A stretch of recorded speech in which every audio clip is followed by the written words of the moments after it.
Hey, it's Dan, and welcome to Unified Gaming. So in this one, we're going to play Trash or Grab, the game where we check the Golden Vendor and the Infinite Archive to see are there any items that are worth getting, or are they absolute trash. As with this one, this is recorded the 6th of July 2024, and if you are watching this in the future, things will be different. As for the Golden Vendor, where can you find her? The Golden Vendor is located in Cyrodiil in every home base. For DC, this is Northern High Rock. If you're playing on the AD, it is all the way down in the Western Elsewhere Gate. And if you're playing on EP, you can find the vendor in the Southern Morrowind Gate. As with this one, they do appear every weekend, so Saturday to Monday essentially, and they will have a rotating stock, so the items will be different week on week. This is also true for the other vendors. If you like the series though and want to stay up to date with it, do subscribe, it really helps out, and likes and comments are really appreciated. And as always, a massive thank you to all of the YouTube members and the Patreon members who get early access to the videos, exclusive content and much more. There's details down below. With the vendor though, what is being sold this week? This week, she has some amazing items for PvP. If you are a PvP player, like myself, this is probably one of the best weeks that's been for quite some time. So I would definitely get this stuff as soon as you can. If you play PvE, there's some fun stuff, but it's still worth looking at. The first that we have is Hexa's Ward.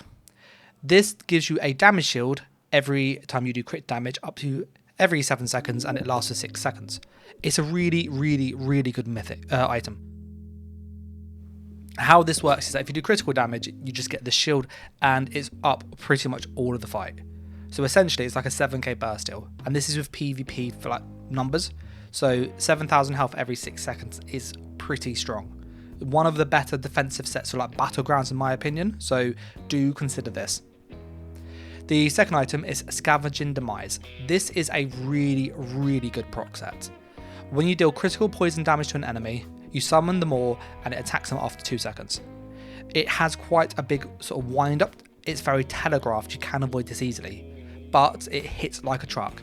There's more on this build, does 10,000 and it applies minor vulnerability, increasing the damage taken further by 5%. And it has a 10-second cooldown.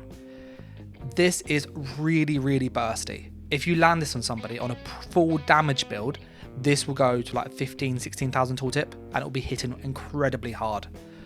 I've seen some people use this on Dragonite with really good success in PvP, because what you can do is put them with poison, so use Venom Claw or Noxious Breath. You then wait until the proc, which is a big red AoE, you can see this as well, so it's easy to see, and you hit them with Shattering Rock. They can't block it. This will hit them 100% and it absolutely melts people. If you do this with Leap, you are almost guaranteed to kill, so that's a really good burst combo for DK.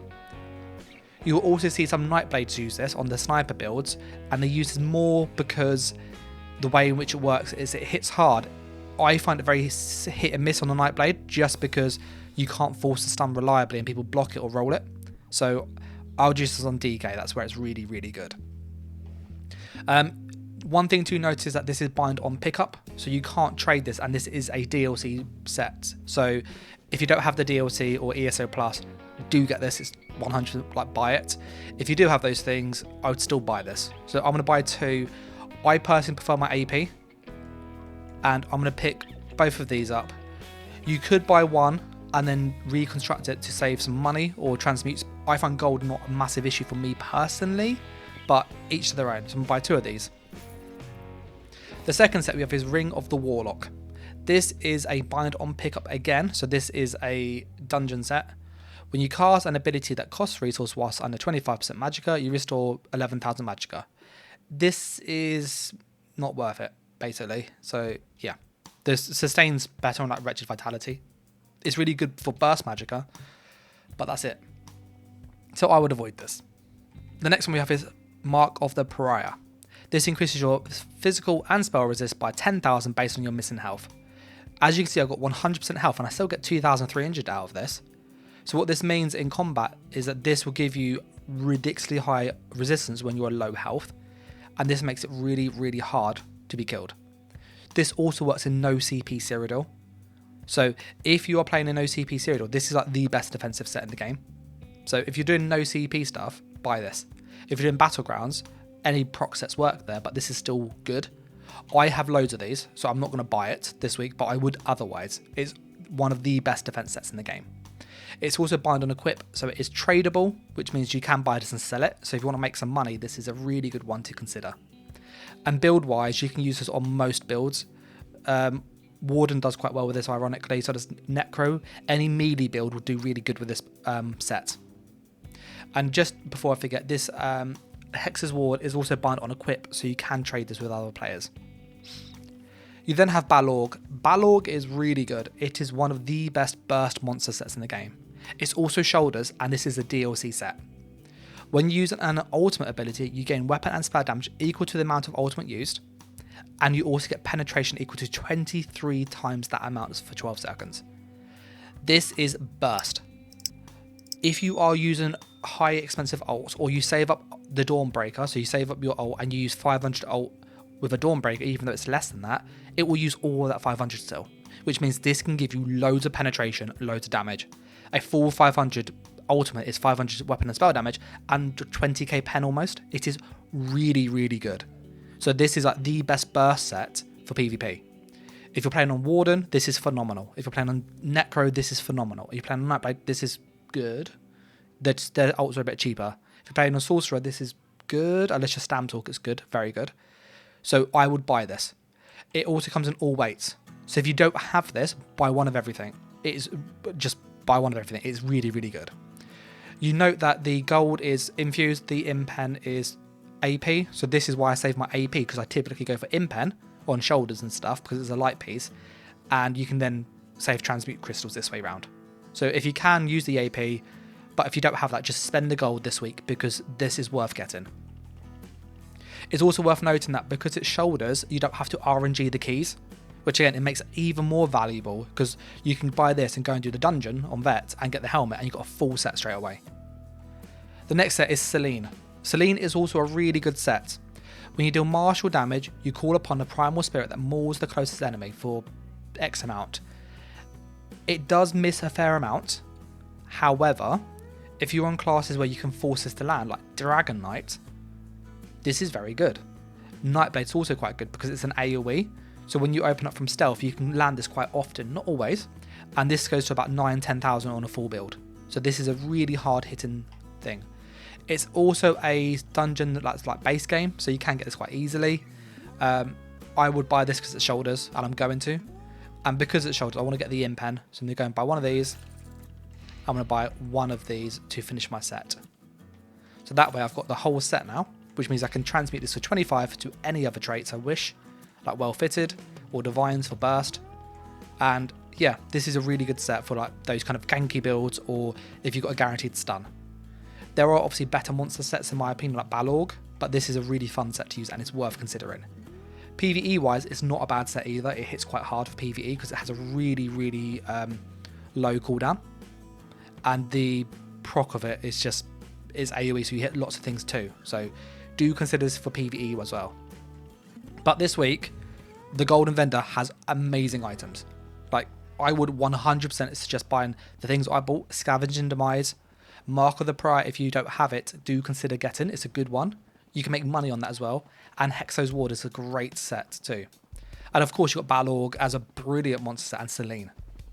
For the next part of the video, what we're going to do is go to Apocrypha now, look at the Infinite Archive and see are there any mythic leads there and are they worth getting, as well as any scripts, because Gold Road you can now buy scripts. And scripts let you customize skills and make some really fun stuff. As with this series, if you want to stay up to date with it, obviously do subscribe. Lots of you aren't subscribed already. And I do cover this every single week with this breakdown with that detail of how you can use it. And I also show how you can use the scripts to make better scribed skills. Once you get to the Infinite Archive, you move to the back. You're looking for the east side. You're looking for Firelight All. And here he will sell some leads at the top. And he'll sell some scripts near the bottom. These leads today are, this is for furnishing, the music box. And this is for the Mora's Whispers. Mora's Whispers is a mythic item that gives you, I think it's 1500 crit chance and like other XP boosts and stuff. It's a good mythic. The problem is you need to have all of Shalador's library completed, which is all the mage guilds basically. And it's not account bound. So you have to get all of the mage guilds on one character to get the full power of this mythic. And you have to do it on another character to get the full power of that mythic. Plus get the mythic again. This lead itself also drops from the clothing nodes in the Deadlands.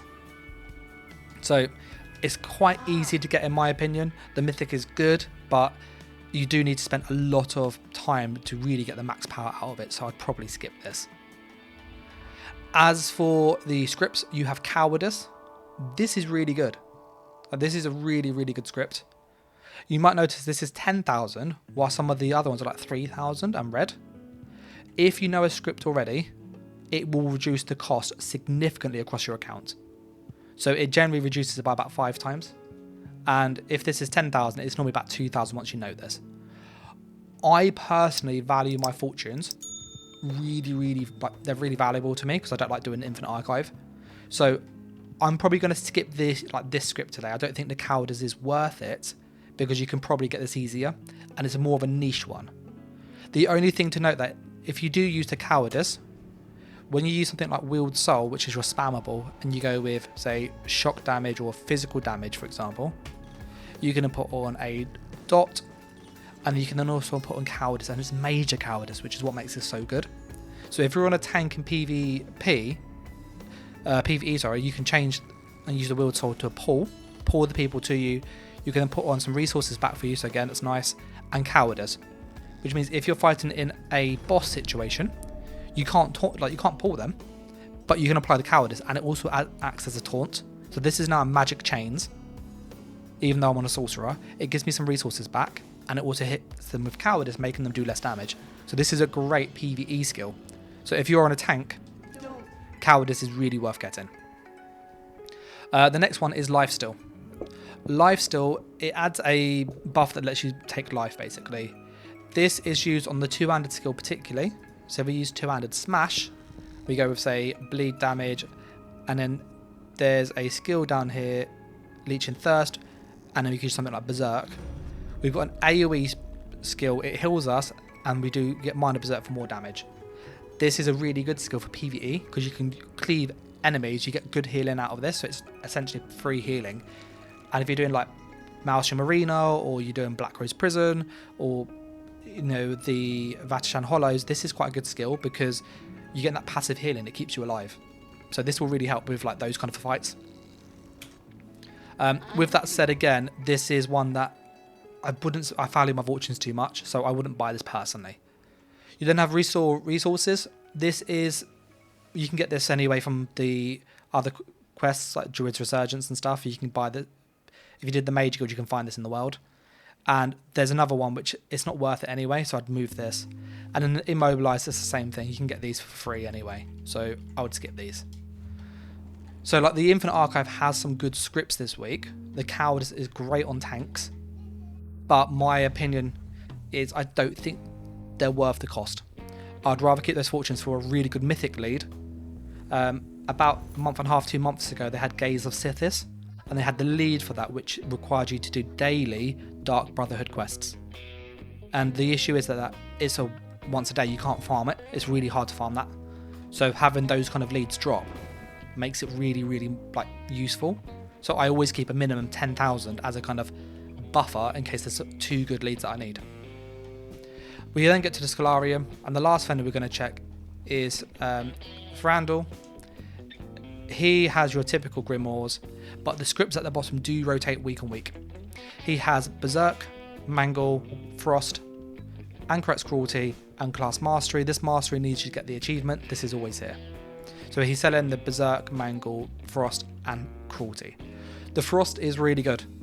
I would 100% buy this. I have this already, so I can't get this. And it's also cheaper because I know this. You might notice this is 20,000, but this is 8k. The reason it's so much cheaper is because one of my characters know this already. None of my characters know Mangle, but quite a few of my characters know Berserk. That's why this is so cheap, but not this character. One thing to note as well is I can buy this. If I then go into my bank and I deposit it, so I go scripts and I deposit the Berserk script, What I can then do is I can buy it again. So if you are doing one character, this might be a really good way to farm it for your alts, just because it saves you having to log in and out basically, which will save you a lot of time. They have been designed to be like this, so it's just a quality of life feature. So if you did this, I would suggest buying a couple of these for the characters that you need and deposit it. And as you can see, we've got 3 in here already. These are all just from other things I've done. So what it might be worth considering is have one character with no scribing, and then you can always buy 10 of these, put 10 in your bank, and then everybody gets it. And over a couple of weeks, you'd have a lot of the scripts anyway, without even having to play the game really, it's just spending gold. The next one is Mangle. Mangle's really good. Mangle is a unique debuff that reduces people's max health by 10%. It's more of a PvP buff in my opinion, and I am going to buy this. It's 20,000, it's a lot. Now if I use this, you'll see the cost now is 4,000, but I now can't buy this on this character because he knows the script. So if I switch character, I could buy this for 4,000 and then move it into the bank, which I would probably do afterwards. The frost damage is really good on Magical Warden and also good on Nightblade, ironically. And the cruelty is also a unique sort of effect where you use soul gems to get more sort of damage out of some skills. I'm going to show you how to use these really well quickly, and then we'll kind of wrap it up here. So if you are wanting to use the frost damage, you have 2 really good uses. If you play as Magical Warden, they get frost magic passives. It's a nice thematic thing anyway. Ulf's Contingency, frost damage, Warrior's Opportunity. And then you can pick any of these of choice. Vulnerability is a really good option, and this will really work well in PvP. You can also use something like Force for more crit damage, or you can also use Breach, but you have this already, so I would probably go Vulnerability. The last one to consider is the Intellect and Endurance. This regen is nice, but if I want as a damage skill, I'd probably go with this. What you get is a skill like this. It's got an 8,000 tooltip plus a 2,000 direct hit. This 2,000 hit applies to any enemy hit by this AoE, so all enemies get this on top, which means this is a 10,000 tooltip. AoE skills don't normally hit this hard. You can spam this. You can use this as your spammable on Magical Warden. It has an 8 meter radius, which means it's bigger than Pulsar. So you can use this around you in group play and just keep spam casting this and it will proc. The first cast doesn't proc it, the second cast will then proc the first cast, the third cast procs the second cast, etc, etc, etc. Really good spammable for Magical Warden. You can also use this on other classes, but Magical Warden really fits that theme best. As with the other use for it, if you go to Elemental Explosion, which is the destruction skill, and you go with frost damage, you can then put on any of these that you like. Good examples, for example, are Hunter's Snare. This will proc Dark Convergence, and the bottom one you can pick what you like. You'll get an AoE that will hit hard. You've got this Snare which will proc Dark Convergence, which pulls people in. This frost damage, because it's frost damage, procs Winterborn. So you can use a lightning staff to get the AoE boost, which will buff this skill. And because it's frost damage, you can still proc Winterborn. So you can use this with Tarnished Nightmare to have an AoE gank build, which is what I use on my Nightblade. It's really good. The Hunter's Snare, I would personally suggest swapping this out and use Assassin's Misery. This came up last week, which is why I cover this every single week. So with these 2 here, we've got essentially 2 of the scripts out of the 3 needed for this skill in 2 weeks in a row. So this is why you want to stay up to date with this series, because I do cover this and you can get some really good stuff. So that's how I'd use the frost damage. The other ones, in all honesty, aren't good enough. Willed Soul doesn't have frost damage. The Soul Burst does have damage, but doesn't have frost. And then you're kind of there. That's about it. The other scripts that we can focus on is that Mangle, which I would use with the frost skill.